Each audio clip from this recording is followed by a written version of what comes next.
All right. Hello, everyone, and thank you so much for being here with us today for yet another Guesty virtual event. Today, we'll be discussing best practices for marketing your listings and properties, and we're excited to get this one on its way. So just quickly before we jump in, I'd like to introduce myself. My name is Rosenblum. I'm the Director of Sales for the EMEA and APAC regions for Guesty, who's short-term property management platform. Joining us today are really great thought leaders from the travel and the short-term rental ecosystem. And I want to give a warm guest welcome to our two speakers for today. We have Dale, who is the founder of Host and Stay out of the UK. Hey, Dale, good to have you here. And we have Paul, who's Director of Digital Marketing for InterCoastal Net Designs. Great to have you with us today, Paul. So this afternoon, we're gonna discuss together with our panelists around strategy for marketing your listings and making them stand out in the oversaturated space of short-term rentals in different regions of the world. And we'll then begin a live panel discussion with questions that we have prepared in advance that are meant to, again, share a lot of insights from those two fantastic speakers that we have with us today.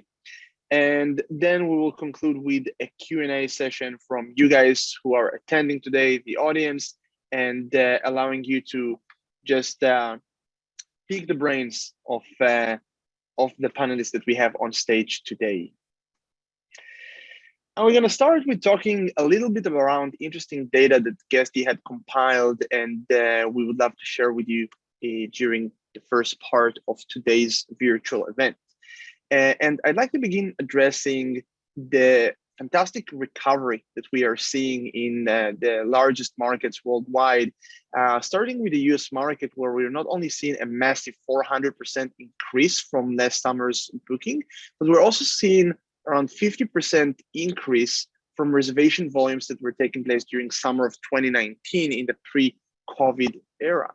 And that really signifies that people aren't just ready to get back to travel as usual, but also are really craving to travel after over a year of being locked indoors.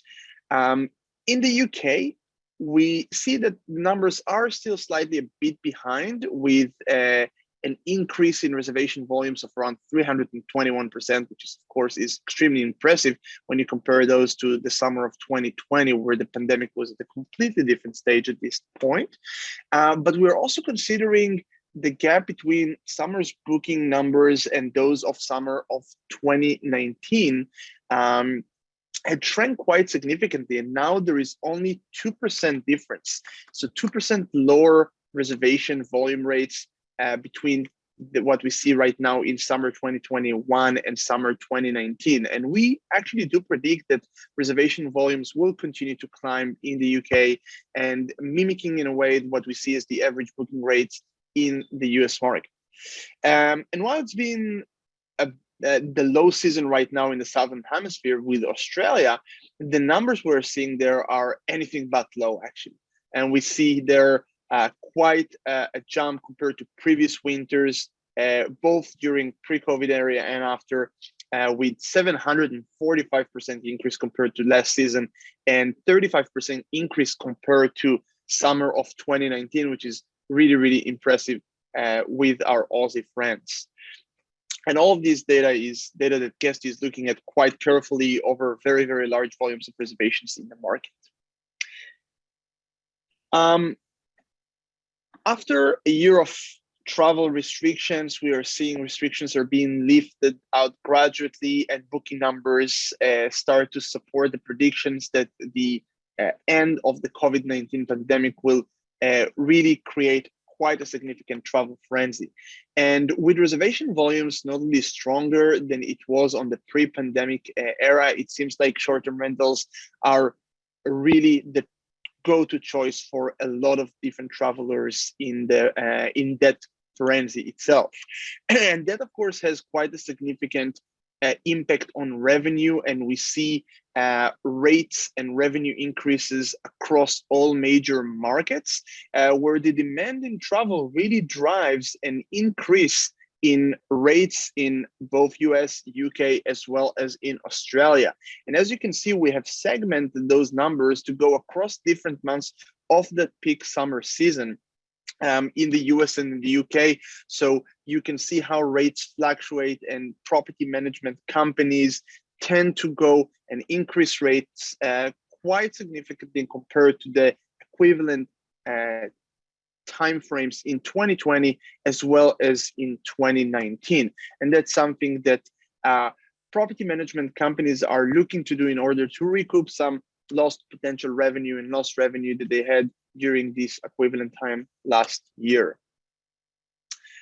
And also, when we're looking at how the holiday season towards the end of the year would look like, we're seeing very encouraging numbers already at this early stage, being at the second quarter of the year at the moment. And we are seeing how travel is going to be very, very significant, already at very high occupancy numbers and high volumes already at this stage. So not only our reservation numbers are exceeding those of last year by over 130%, but also there is quite a significant increase of 81% compared to the equivalent holiday season of 2019. And we, of course, foresee those numbers are due to significantly increase as we march forward into Q3 and Q4 of the year, as people are really seeking for to get to family and friends holidays over both Thanksgiving and, of course, the Christmas and the main holiday season. So just briefly, for those who might be less familiar with Guesty and what we do, Guesty was built with the understanding that professional host and property management companies have a ton of tasks to accomplish on really a daily basis.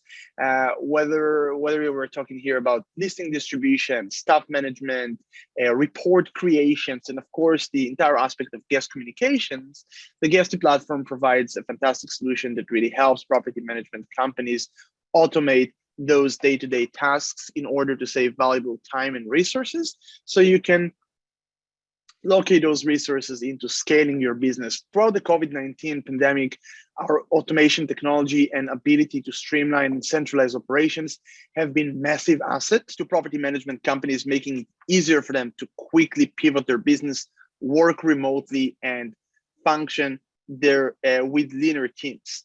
Now, when travel begins to normalize again, those same tools will help them accommodate and welcome influx in booking and tasks that come along with it. And as part of our platform, our users have also been able to answer the evolved expectation of travelers with help from vetted and approved third-party partners in our marketplace, which is an ecosystem with a lot of different solutions that enhance guest experience, simplify management processes, of course, and also maximize revenue. Among those integrations are, of course, all the major booking channels like Airbnb, Booking.com, VRBO, and others, all of which are titled to this event suggestions and filled with a lot of different host viewing and attention for potential guests. Now, I'd like to apply a quick spotlight on Guestiversary, which is a fantastic source of education and content for property management pros on Guesty.com. It was created to provide property managers with marketing resources to help grow the market knowledge of property management businesses. And we offer an entire selection of content around marketing and branding, where you can find guides on how to design Instagram-worthy properties that guests are drawn to book, for example, or guides packed with proven marketing tricks to increase visibility on your short-term rental businesses and much more. So you can go and check that out at guesty.com/Guestiversary. A lot of extremely useful content for you there. And if we have learned something from the impact of COVID-19 on the travel industry, is that adaptable business plans reign supreme.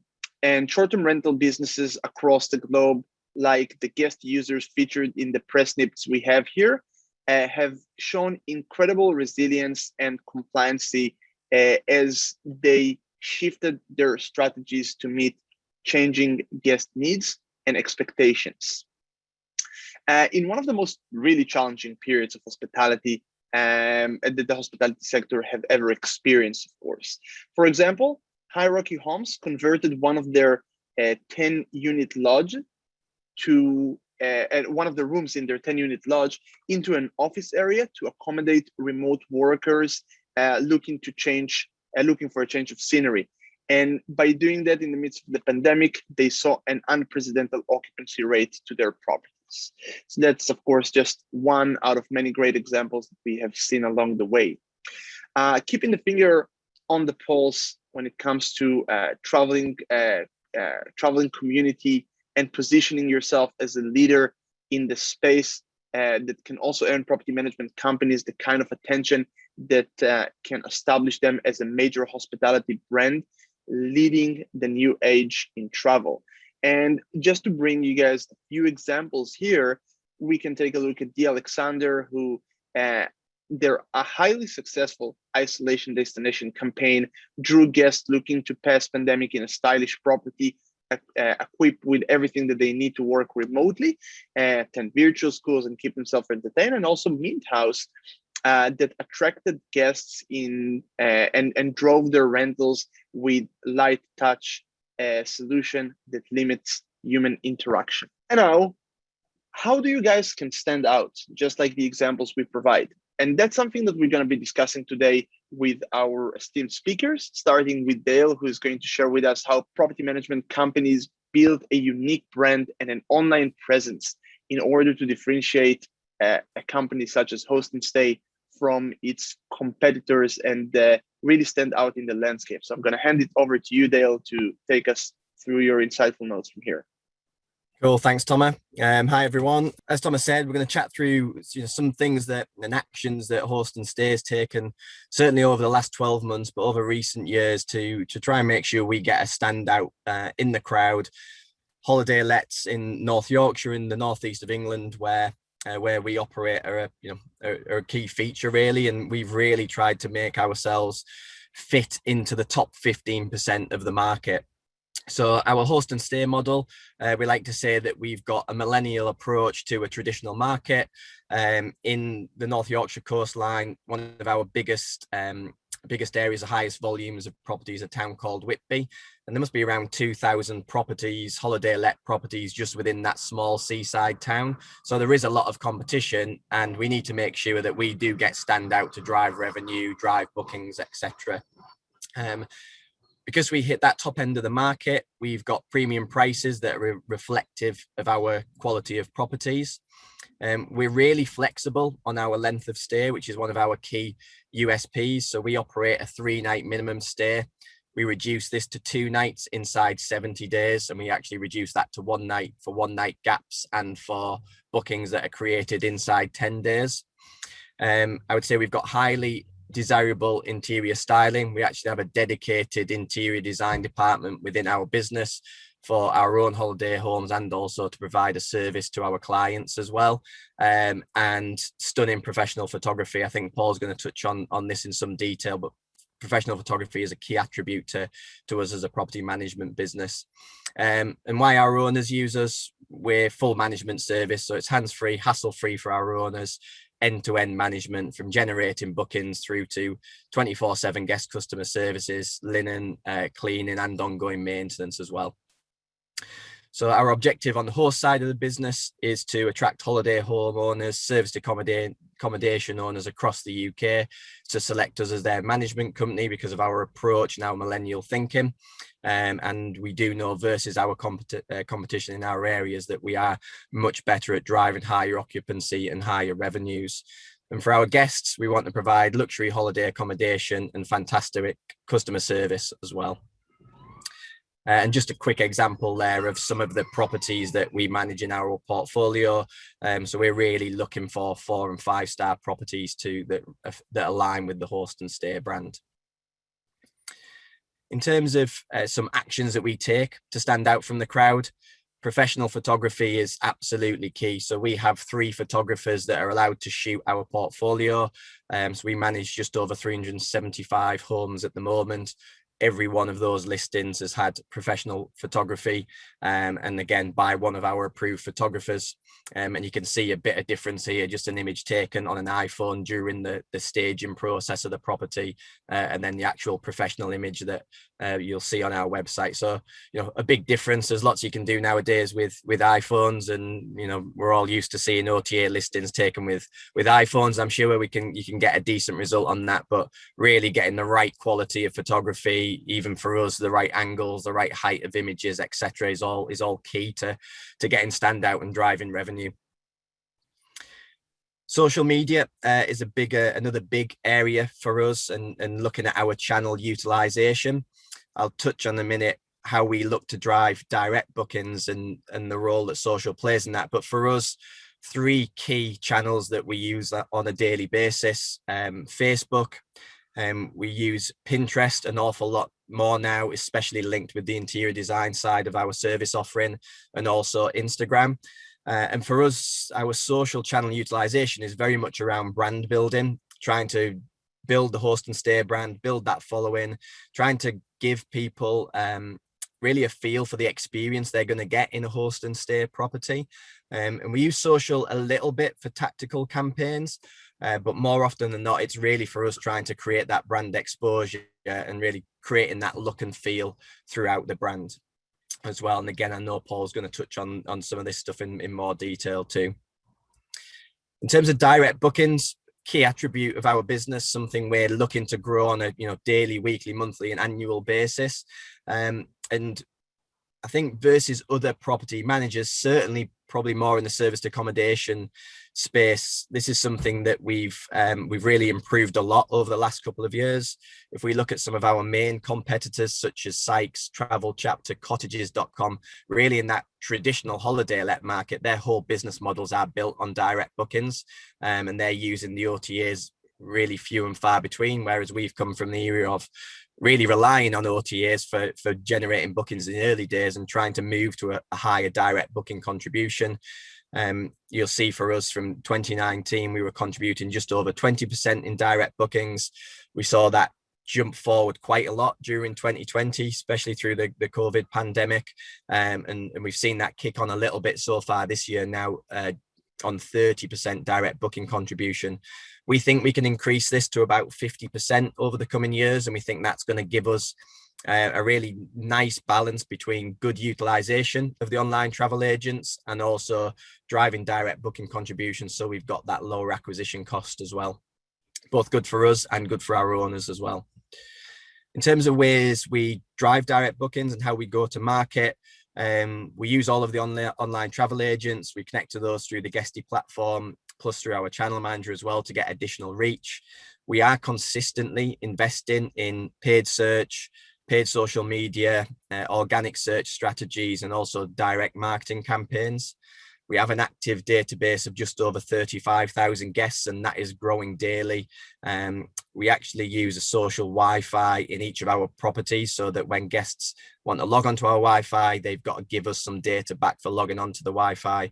That has an exponential impact on how much data we can collect from our guests. It means we're not just collecting the lead bookers details, that we're capturing the majority of guest details that are actually staying in the property. And off the back of that, we do a weekly email out to all of our guests as well. We segment that, so depending on what type of properties we want to drive bookings for, we'll segment that data into different demographics. We won't market the entire database each week. Again, we'll look at interaction rates over a 30, 60, 90-day period, so that we're engaging with guests that we believe will actively take action, go through it and book with us. And we also encourage our guests to rebook with us directly. So every property will have a digital tablet, which you can see on the image there, where guests can check in on that tablet. They can leave us an initial review when they go into the property. We have guest rebook cards that are left into the property as well. And we also have a host and stay reward scheme that encourages people to rebook with us directly, refer us to friends and families so that they can get future discounts too. So it's very much a journey as the guest goes throughout the stay with us.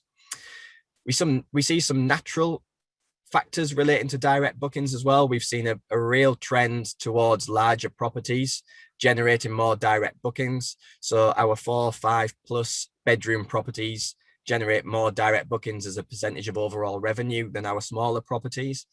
And also our more unique properties generate more direct bookings as well. So, things here where you can see it might be right on the beach, it's got a view of the beach, or it's got a real unique feature or unique location. Those properties will naturally drive more direct bookings and naturally get more repeats and referrals as well coming through. In terms of investment in direct booking generation, Facebook paid activity is a key generator for us. You've got a little snapshot there of a consistent campaign that we run to generate bookings. We've actually been running this campaign consistently since the end of 2018, and we make small tweaks to it to optimize its performance. But you can see there, that's a 30-day snapshot of its performance, 5 pence a link click, 6,000, just over 6,000 link clicks over the last 30-day period. So we're getting a good reach on that campaign, and we're driving traffic through to our host and stay website at a relatively low cost. And also we invest consistently in paid search as well. We're looking to drive a cost per conversion of under £10 as an average on our paid search activity. If we look at an OTA booking, on average, that's costing us around £50 per booking. So any direct booking that we can drive at a lower cost than that is a better solution for us than using the OTA. But again, that is a blended solution. We don't want to cover the OTAs entirely because it's part of our model, but we do want to increase that direct booking contribution through this type of paid activity.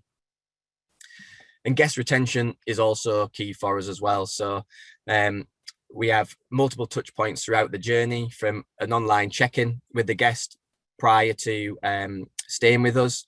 They check in on arrival, so we will follow up with the guest immediately once they've left us an initial review if it comes back at less than 5 stars. We do a pre-checkout survey before the guest leaves as well. Here we want to capture information on things that would have made their stay better so that we can have continuous improvement. And then we also do a post-checkout follow-up, asking the guest to leave a review on the relevant platform or with us directly. And also we offer them a 10% discount if they rebook with us again in the future. We do that during the property, through the emails, and also on the follow-up email as well.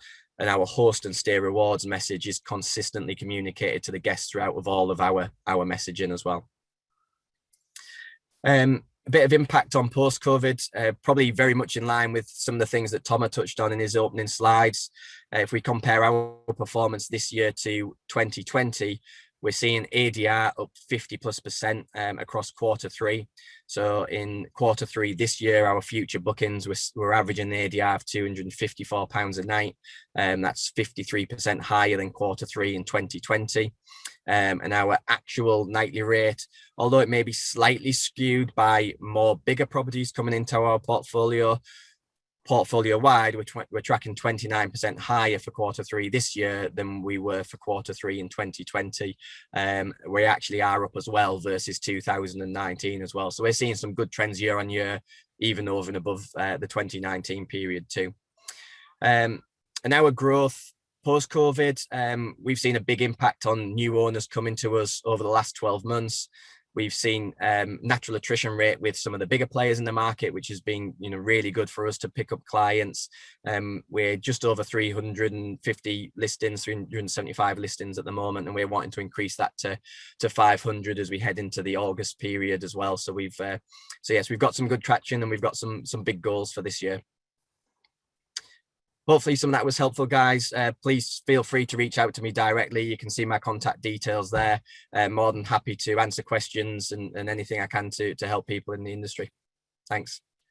Thank you, Dale. Absolutely fantastic. Really interesting. And I'm going to hand this over to Paul now to walk us through his insights. So Paul, take it from here. Cool. Appreciate it very much. The lowdown on who we are. We're a U.S.-based company. You can probably tell from my accent.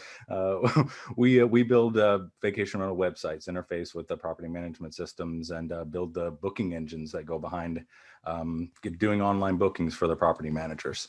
Along with that, we also do the marketing for these clients as well. Everything from SEO to pay-per-click, email marketing, social media, and I'm the director of digital marketing for us. And so I get to have a lot of insight on clients all across the U.S. and as well as the international ones that we have as well. And as you know, we are Google Premier partners as well, just because of the amount of money and how we optimize our campaigns for Google pay-per-click for our clients. So we definitely have a lot of that under our belt. What I wanted to really go over today, though, was, standing up from the crowd. And as right now, you kind of know you don't really need to stand out. It's going to be in the future, when people are still booking and still looking in 2022. And even in the fall of this year, we're going to have, you do need to have some sort of competitive advantage. So one of the ways you do that, though, is to update your personality. And I'll get to that in a second, but I'm also updating your properties, because you are now competing more highly with everybody that has been on the hotel path, and they are now doing vacation rentals.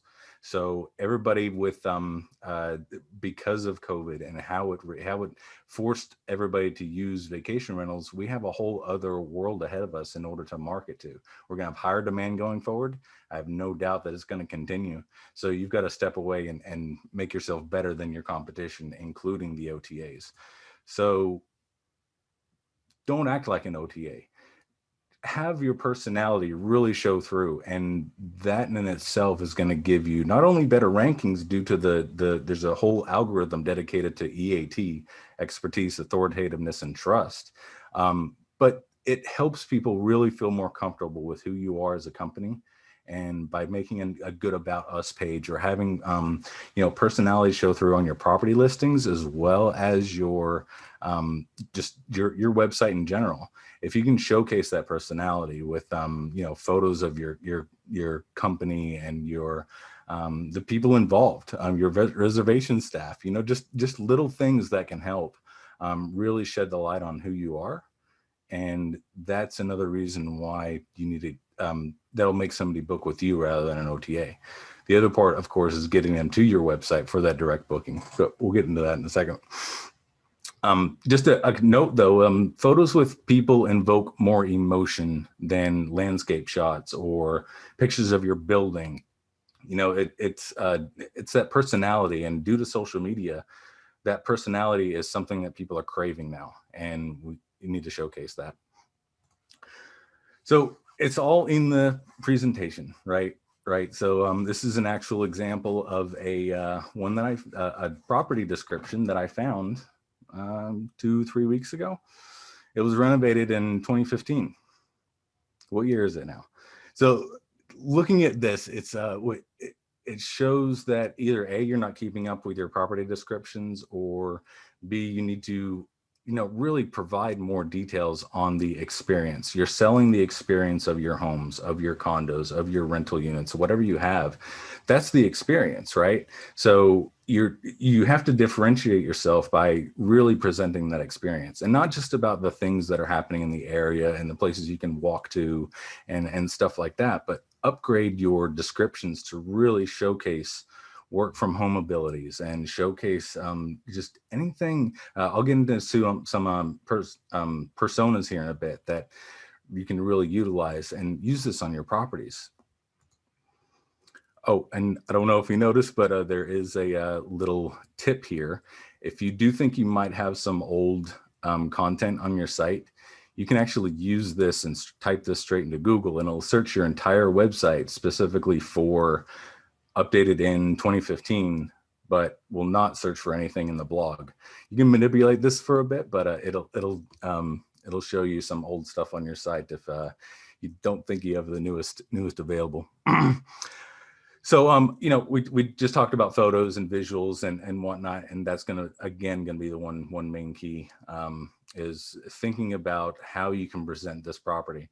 Gone are the days where you can only upload like 5 to 10 photos. I mean, there are property managers that we work with that have a minimum of 50 photos on every one of their listings, and they tackle everything from amenities to some details of their units.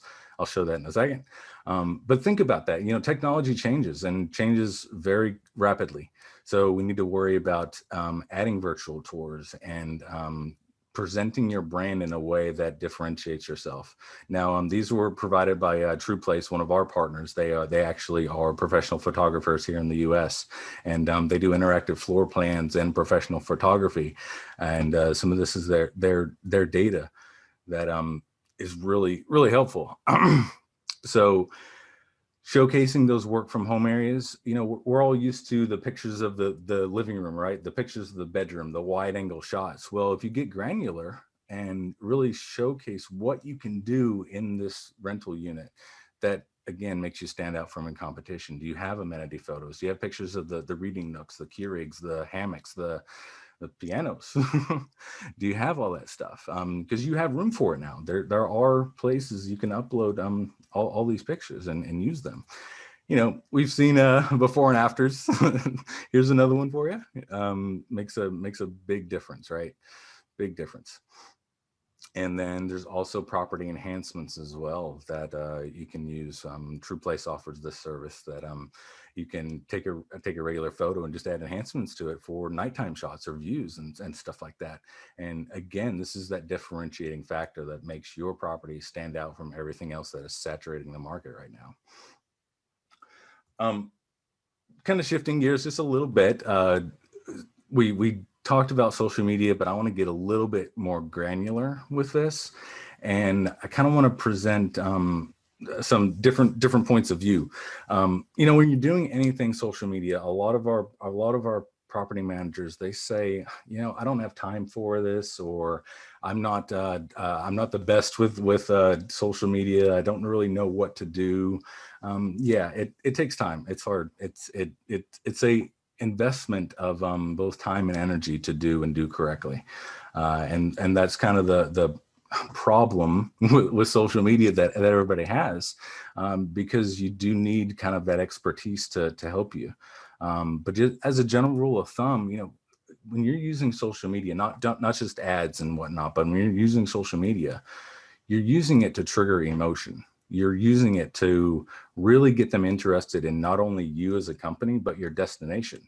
I'll show you in a bit that there are people looking for destinations all the time. It's just that you've got to get in front of those people in order to get them to be your customer.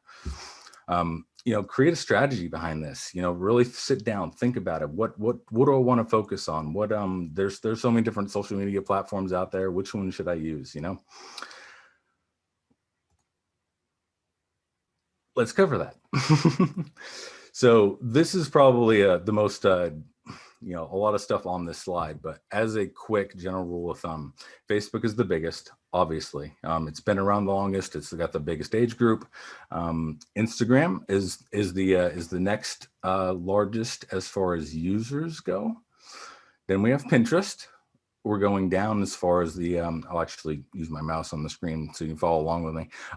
We got 40 million users, 400 million users here, but I've got an interesting tidbit about that.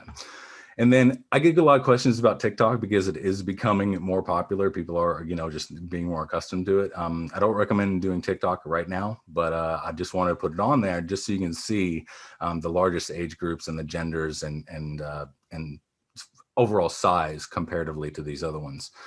Now, you see I have highlighted down here in green in Pinterest, right?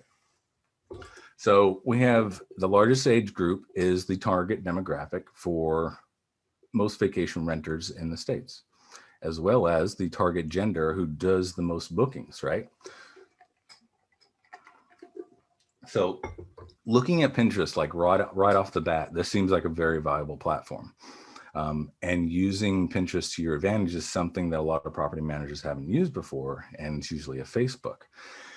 So doing Pinterest ads and doing property promotion on Pinterest is a completely different beast, because Pinterest is more of a professional driver of qualified traffic than these other ones. People are on Pinterest using Pinterest to search for destinations.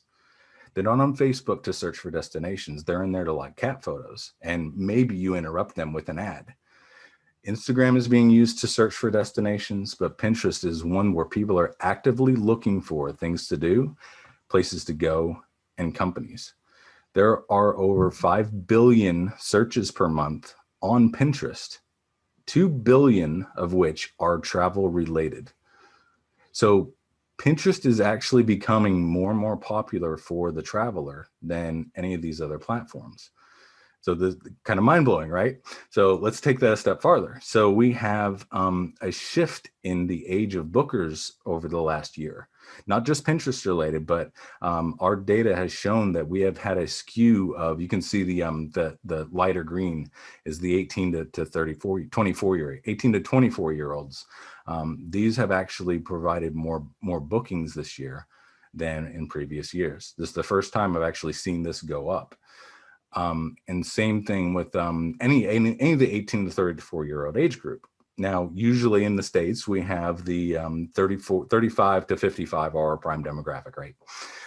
But with the Gen Zers and even the millennial ages, their numbers have increased too.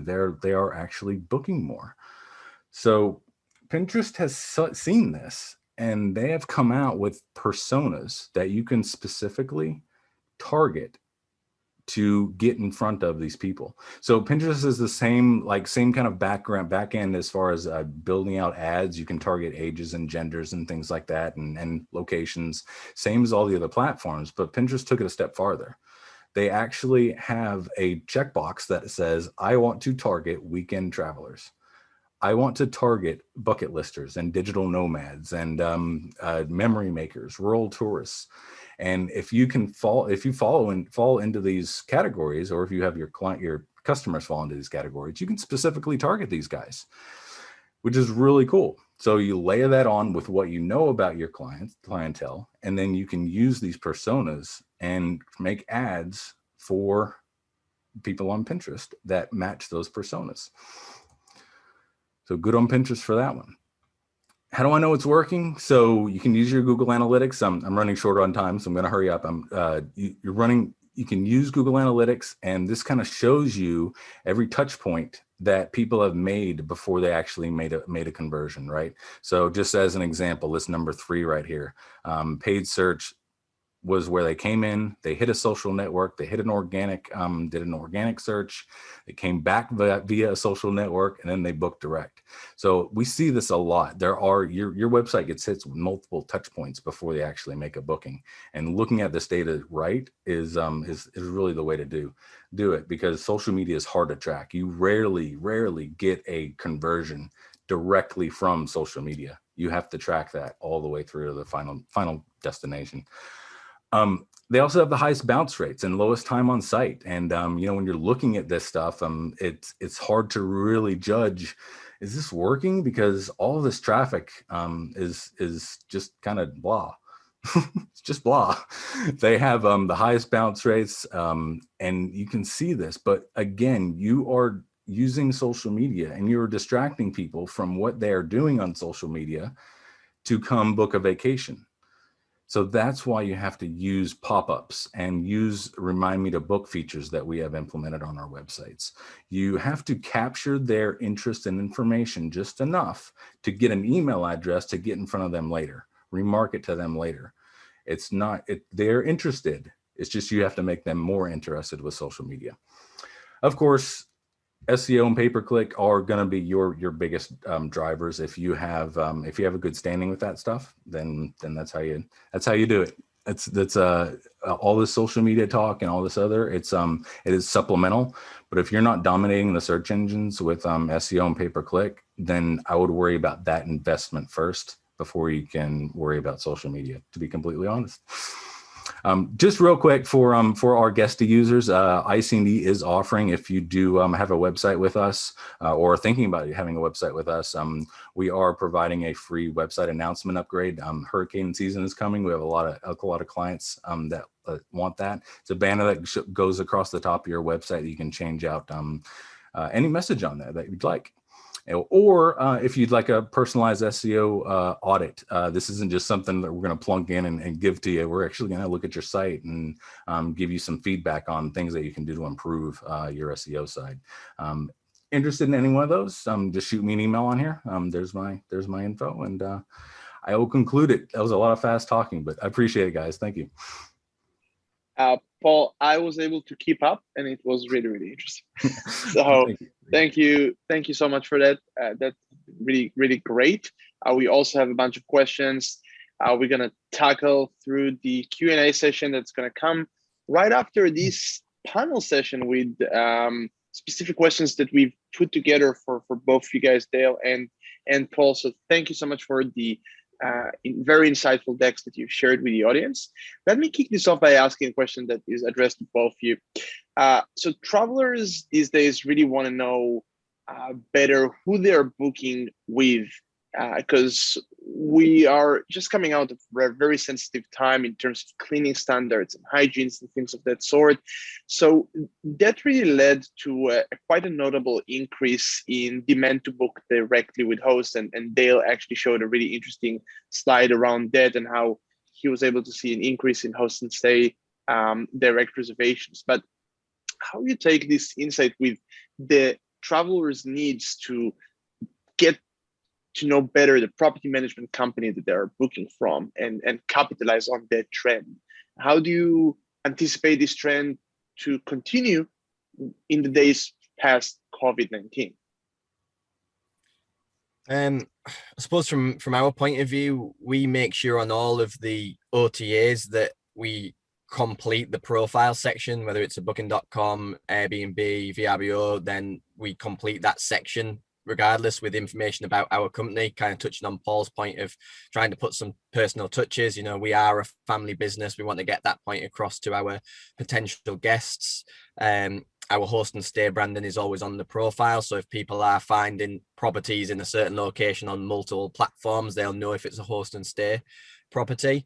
And on the cleanliness side, our properties will, the vast majority, if we're doing the cleaning for them, on image 5 or 6 in the rotation, we have an updated image which shows our cleanliness rating as a portfolio-wide cleanliness review score, which we take from Airbnb and from booking.com and TripAdvisor and VRBO, and we blend that together in an overall cleanliness rating that we present to guests as well. Yeah, a lot of what I've seen over the past couple of years, and this year particularly, is brand searches, as people specifically searching for the name of the company, and with that comes the knowledge panel. Whenever somebody searches for your brand, the knowledge panel on Google comes up, which is over on the right, and it tells pretty much everything. It's got the pictures and updates and business name, address, phone number, stuff like that. But it also has whether or not you've actually gone into your Google My Business and filled out your profile for your COVID-19 policies, and it'll show that there. Masks required and cleanliness standards and stuff like that. So getting into your Google My Business and updating that on a regular basis is huge.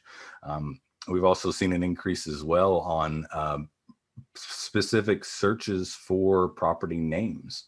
So people are getting more hip to OTAs and utilizing them to find a property, but then actually Googling the name of the property or some characteristic about it to try to find it on an actual the actual property manager's website.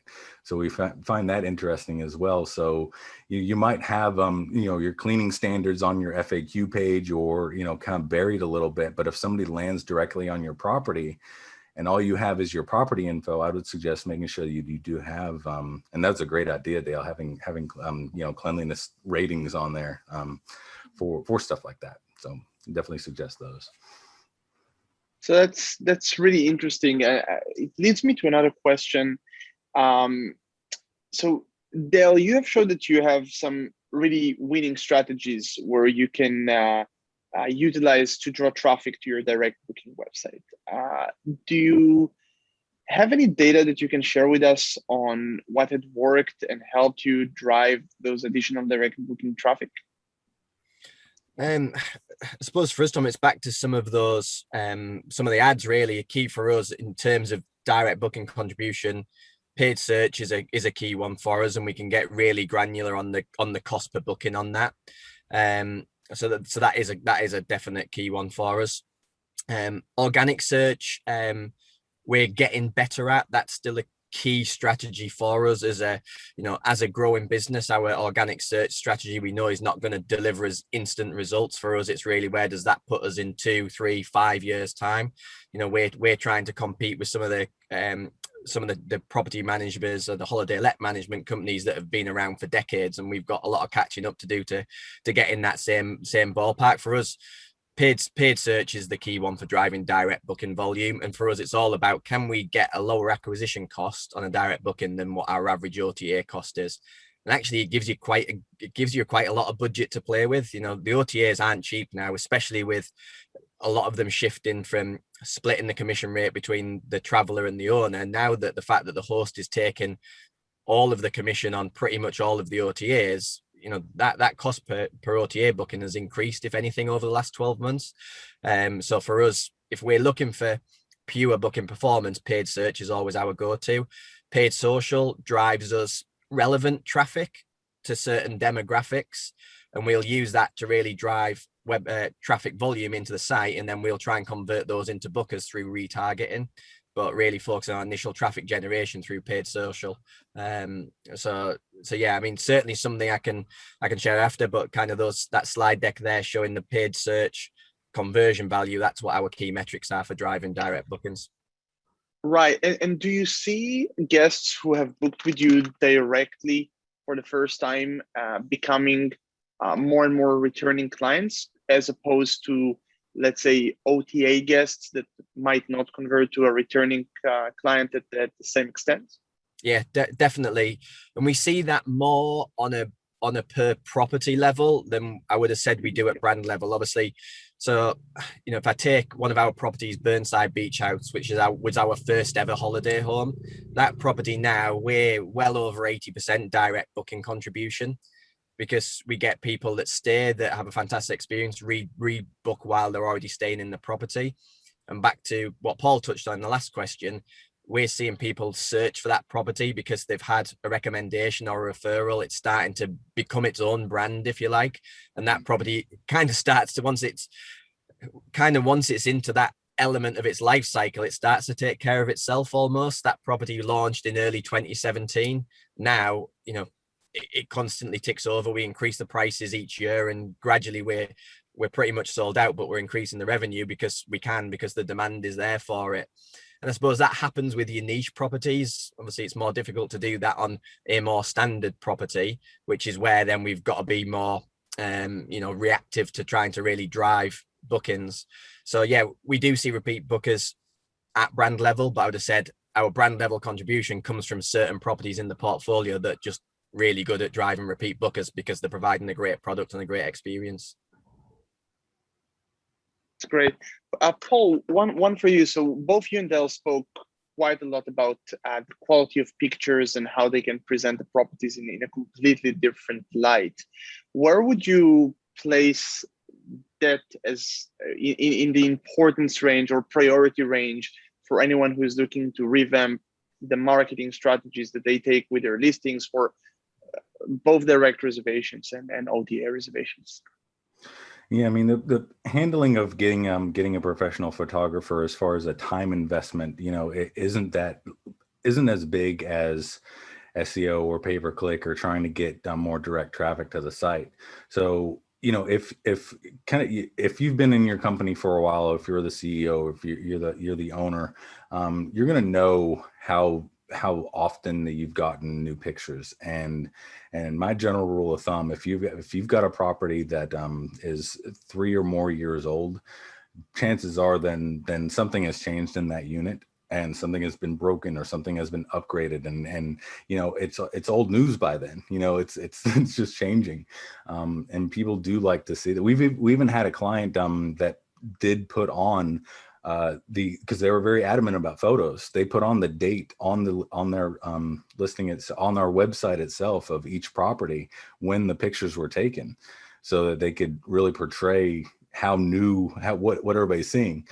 Because I do know that's a gripe that a lot of customers give to property managers is how old are these photos, and is it still accurate, and what can I expect the bedding to be the same? But I would put good stock into getting some good photography, and a step above, whether you're doing just photography, if you're doing drone photos or floor plans or anything like that. I mean, that's that, again, that step above the competition that really sheds the light. How close is the bathroom to the 2 bedrooms and stuff like that? You can't really answer with pictures, and that's the question that every family has. So floor plans are huge. Floor plans or Matterport, for example, could be another interesting option. So a last one for you, Paul, before we go into the Q&A session, because we got quite a few questions from the audience today. I want to tackle the Pinterest thing, because I think that's extremely interesting, and it's quite unusual. Also, like, the audience can see Dale, and couldn't see Dale and myself while you were speaking, but I see Dale and his wheels were working when you were talking about it. So how many property managers you see going there? How much of a trend you see that is? Because it really resonates with me what you said about the guest side or the prospect side using Pinterest. But what is the level of presence that we see property managers using Pinterest as a social media marketing platform? That would be one question, and maybe another one. Do you see Instagram going in that direction, being more of a social media for that type of content where travelers are exploring travel opportunities there, much rather than just viewing posts of their friends and family? Right. So with they're all different, right? So we've got Facebook, which has always been the biggest. It's always been around the most, and it's the one that everybody uses because it has the highest reach. It's easy to do remarketing ads. It's easy to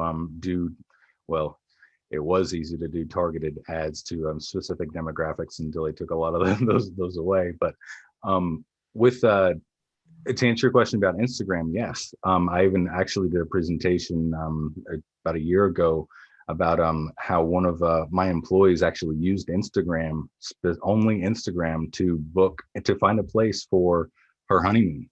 So she was actually able to find resorts and start following general hashtags and go down through that process of going all the way to finding that perfect resort. And the reason why she used Instagram is because she could see her fellow peers and what they were liking and hashtagging and suggesting. And her fellow peers were her age group. That's who exactly is who she is after. So, it's not just good enough to have the reviews on Google that are 4 and 5 stars, 4.8 stars or whatever. She's actually looking for social acknowledgement, and that's what she used Instagram for.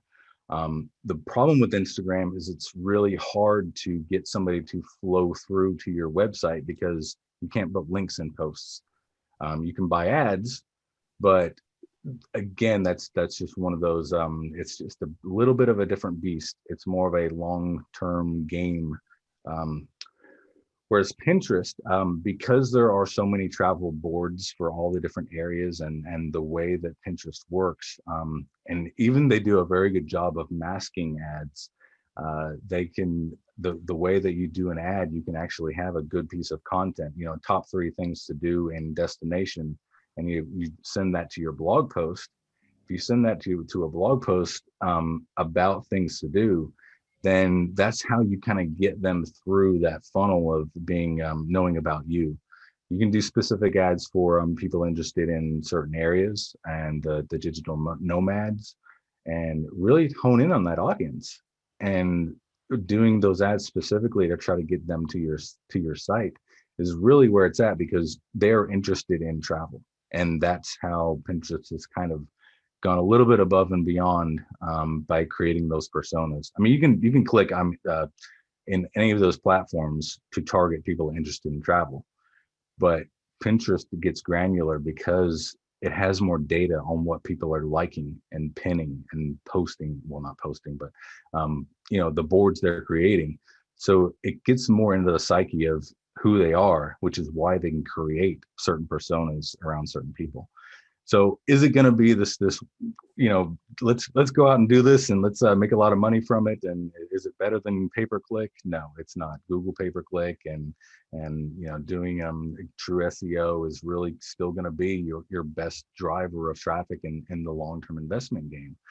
But it's still worth exploring these personas with Pinterest. And if you had a chance to do any sort of social media, I would recommend give Pinterest a try. We've only got a couple of clients doing it right now, and they're showing good results. They're showing a good return on investment, and it's nothing astronomical, but it's a good ROI. Yeah, super interesting to explore. If the ROI checks out, then absolutely. So we have so many questions from the audience in about 10 minutes time to cover as many as we can. So we're going to move into the Q&A session. So we're going to start with a couple of questions for Dale. Could you explain how social media is used to increase your booking, just like as briefly as you might be able to do that on such a broad topic, Dale?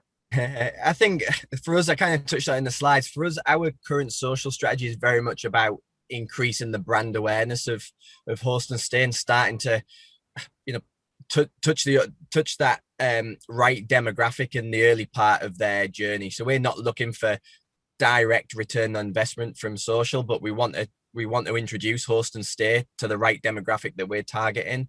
And Paul showed it perfectly in his funnel distribution. We're not looking for social media book. We're looking for that touch point of finding us on social, coming through to the website. We maybe then remarket to them through a Google display ad. They come through and book. So for us, it's just about hitting the right demographic with the right type of content that they're looking for that's going to introduce them to the Host and Stay brand. So it's just part of the bigger puzzle, but for us, it's a really good way to bring people into the Host and Stay brand and make them aware of the Host and Stay brand so they can book with us at some point in the future. Mm-hmm. Thanks for that. And another one on a bit of a different topic. So there is a question here around the shift of minimum nights. So the question is more around the technical side of it, but we can add also a question around the logic behind it. So for example, what pushes you to present flexible number of nights in certain times of the year or the month, and what encourages you to increase it?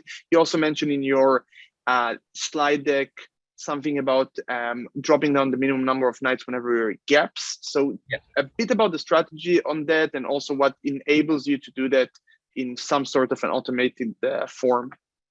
So for us, we want to be flexible. We want to be flexible on both sides of the business. For our owners, from a management point of view, so our offering to them is always flexible, and the same to our guests. So we don't really want to restrict length of stay at the detriment to the guest. Times are changing. More people can travel at different times, are restrained because of working environments of how long they can travel for. The kind of traditional holiday-let strategy in the UK was kind of Monday and Friday only, check in and check out. And for us, guests can check in on any day of the week. They can check out on any day of the week. We have an initial 3-night minimum stay because we want to build that bank of longer bookings, but we don't want to force people down the route of having to book for 7 nights or more initially. We also find that we charge premium rates, so our ADRs are probably some of the highest in the market, I would have said, in the UK anyway. And what we find is people are willing to pay higher rates for perhaps a 3 or 4 night break. But once that higher rate gets into 7 nights or 10 nights, all of a sudden it becomes a real question of, right, well, where else could they travel for that type of value? So we want to be flexible, allow people to stay for longer periods, but not restrict them to what I would call really long stays, which for us are 7 nights plus. Inside 70 days, we drop it to 2 nights because our market data tells us that over 60% of guests in the North Yorkshire market, where we mainly operate, are looking for stays of 2 nights or less once we get into 70 days between booking and check-in. So we move with the market data. It's not, a theory. We just look at the data and apply the data to our strategy. The reason we then do 1 night stays inside 10 nights is we want to fill those last minute gaps. Someone can afford to go away for one night inside 10 days because it might not impact on their work. They might not have to take a holiday. It could be a spare Friday night or a Sunday night. So we want to play to that. And for us, that's an increase in occupancy and an increase in revenue. If we get a property to get 4 one-night stays across a month that are all an increase in revenue, even if the profit's only 20, 30, 40 pounds for that night, it's still an increase in bottom line. It's a chance for that guest to come, have a great stay, rebook for longer next year. It's a chance for a good review, a referral. So for us, it's a chance to ultimately increase the customer base, which is what we want to do. And same again, I would much rather have, from an overall business point of view, 8 shorter stays in the month than 4 week-long stays, because I've increased my customer base twofold versus the property manager that's only got 4 bookings in that month. So for us, it's, you know, what does that give us further down the line as well? I think the last point you just made about really acquiring the new customer in, turning them into returning clients just for this one night stay because of the great property or the great service is a really, really strong point to make in this regard. And that was super interesting. So thank you for that. A quick one for you, Paul. Where do you see are the best places to market to the age category of 40 plus? Let's call it like 40 to 50 or 55. It's still going to be either the pay-per-click, or if you're talking social media, then we're going to be talking Facebook. That demographic, Facebook kind of grew with that demographic. So that's really the age group that you do need to get out there and really and try. But like Dale said, it is a touch point. It's not just a direct booking, but people you can use, and there's actually a question in here from Patricia that I'll touch on with the American Housing Act and the restrictions around it. You can target age groups for short-term rentals. However, most of the ads do get flagged because of the American Housing Act and the ability to or not really geared toward the legal aspect of age discrimination. So you can, and sorry, let me back up. It's kind of hard to answer. You can use pay-per-click and any social media to target for short-term rentals and targeting an age group. However, most of the ads will get flagged until you say that these are for short-term rentals. So you do have to go back in and you have to say that this is not for a long-term rental, which is 3 months or more. So you do have to get around that, and it's a kind of a pain to do, but it is possible. But yeah, the 40 plus age group, I mean, still going to be Facebook and still going to be the Google pay-per-click, but Microsoft ads actually, that's actually coming out to light. It's a very, very small percentage, but everybody that gets a new computer usually it's a Windows computer, and it comes preloaded with Bing. So that age group that doesn't know how to change their default browser, usually we see a good return on investment using Bing ads and Microsoft ads. So that would be another one that I would recommend going for. That's fantastic. That's an answer I can really see. We really see property managers profiting from. Thank you for that. We'll do one last question to that before we have to wrap things up. What tool techs are you using to digitalize check-ins, Dale? So at the moment, we're actually just about to change software on this at the moment, but we've been using Your Welcome. We use those tablets in the property at the moment, and we use the Your Welcome Advance as well for some of this stuff before guests arrive at the property. We've now got the capability to build some of our own software solutions in-house, so we've got a roadmap now this next 6 months of starting to change some of the tools that we use from that point of view. But for us, really, the touch point before the check-in is to provide the information for the guests that they need when they get to the property in a digital format, but also to really increase revenue. So for us as a property manager, there's only so much we can charge our owners. Our biggest increase in future revenue opportunity is our growing guest database, really. And if we've got more guests coming through the properties, if we can sell an extra pound to every guest that stays in one of our properties through ancillary products, then that's where we really see that come into fruition. And that's a big thing for us on our roadmap for the second half of this year, is starting to, just increase revenue per guest through add-on services that we can sell to them prior to arrival at the property. So we've got a solution in place at the moment, but it's nowhere near the finished article of what our vision is for the sort of coming 6, 12, 18 months in that regard. Interesting. And obviously any such tech tools will be natively integrated with Guesty, so that makes everything super easy. Absolutely, Connor. Guesty API #1 on our list. Yeah. That's good to know. So we do have a couple of questions we weren't able to get to, so I do apologize, but anyone who has curiosity around those questions is welcome to contact myself or our esteemed speakers directly to get those covered. So in order for us to wrap things up, just very, very quickly, I want to take the opportunity to invite you all to hear and learn more about the short-term rental industry through our amazing short-term rental survey that we've conducted on over 500 different players across the travel and hospitality ecosystem. That really helped us build a forecast for the travel recovery. And I want to invite everyone here to download the free report that we've produced around that. It's a 40+ pages report, extremely comprehensive and very, very insightful around that. You can get a lot of takes around how consolidation in the industry is taking place and pricing strategies, everything around different destinations that are upticking right now, and the different experience of travelers and property management companies in the post-COVID world. So you can definitely go to that link that you see on the screen and check this out. And that's a wrap, everyone. Thank you so much for joining us today, and thank you so much for the panelists, Paul, Dale.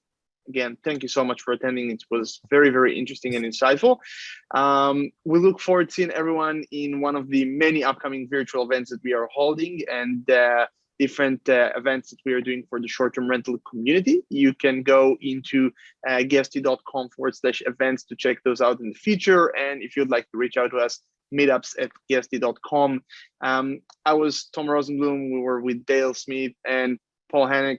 And thank you, everyone, for taking the time to sit in through this. Have a great day, great evening.